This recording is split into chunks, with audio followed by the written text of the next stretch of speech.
Jewellery കൊള്ളയടിച്ച കള്ളനെ വെറും 6 മണിക്കൂർ കൊണ്ട് പിടിച്ച കർണാടകയിലെ ഗഡക് പോലീസ്. 80 ലക്ഷം രൂപ മൂല്യമുള്ള സ്വർണ്ണാഭരണങ്ങൾ കവർന്ന കള്ളനെയാണ് പോലീസ് പിടികൂടിയത്. മഹാരാഷ്ട്ര പോലീസിന്റെ കൂടി സഹായത്തോടെയായിരുന്നു ഓപ്പറേഷൻ.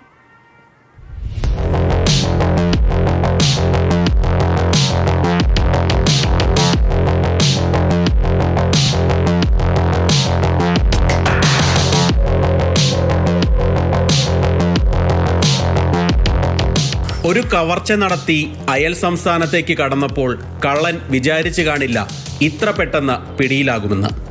ഗദഗിലെ ശാന്തിദുർഗ ജ്വല്ലേഴ്സിൽ കയറിയ കള്ളനാണ് മണിക്കൂറുകൾക്കുള്ളിൽ കുടുങ്ങിയത്. ജനലിന്റെ ഇരുമ്പ് കമ്പി മുറിച്ചാണ് കള്ളൻ അകത്ത് കടന്നത്. തുടർന്ന് താഴത്തെ നിലയിൽ സൂക്ഷിച്ചിരുന്ന സ്വർണ്ണാഭരണങ്ങൾ കവർന്നു.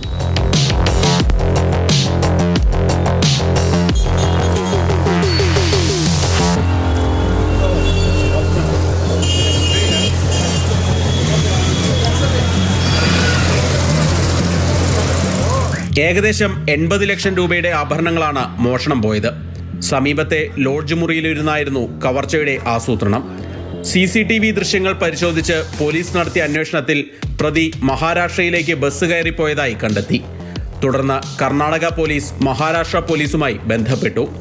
അങ്ങനെയാണ് അന്തർ സംസ്ഥാന മോഷ്ടാവായ മുഹമ്മദ് ഹുസൈൻ സിദ്ദിഖി പിടിയിലാകുന്നത്. ഇയാൾ ബസ്സിലുണ്ട് എന്ന് ഉറപ്പുവരുത്താൻ കണ്ടക്ടറുമായും പോലീസ് ബന്ധപ്പെട്ടിരുന്നു.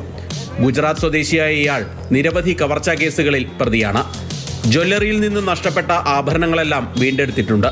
സമീപകാലത്ത് മഹാരാഷ്ട്ര അതിർത്തിയോട് ചേർന്ന് നടന്ന കവർച്ചകൾ കർണാടക പോലീസിനെ വല്ലാതെ പ്രതിരോധത്തിലാക്കിയിരുന്നു. പല കേസുകളിലും പ്രതികളെ പിടികൂടാനാവാത്തത് പോലീസിന് നേരെ വിമർശനമുയരാനും കാരണമായി.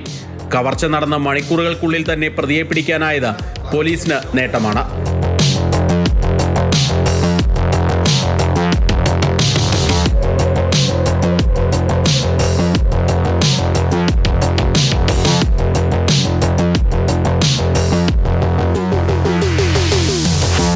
മാതൃഭൂമി ന്യൂസ്, ബംഗളൂരു.